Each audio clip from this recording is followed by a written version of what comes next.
Tama ba ang sinasabi ng puso?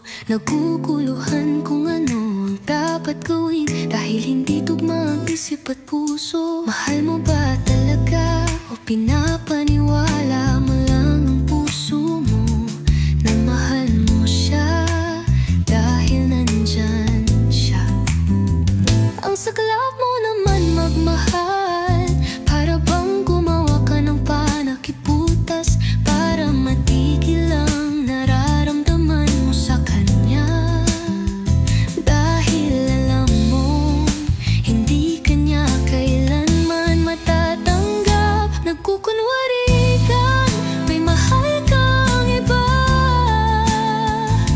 para lang takpan ang sugat na iniwan niya.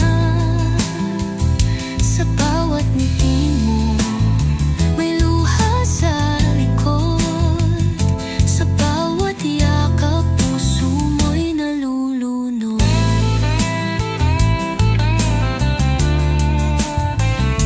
Pinilit mong lumayo, pero bakit parang mas lalong masakit?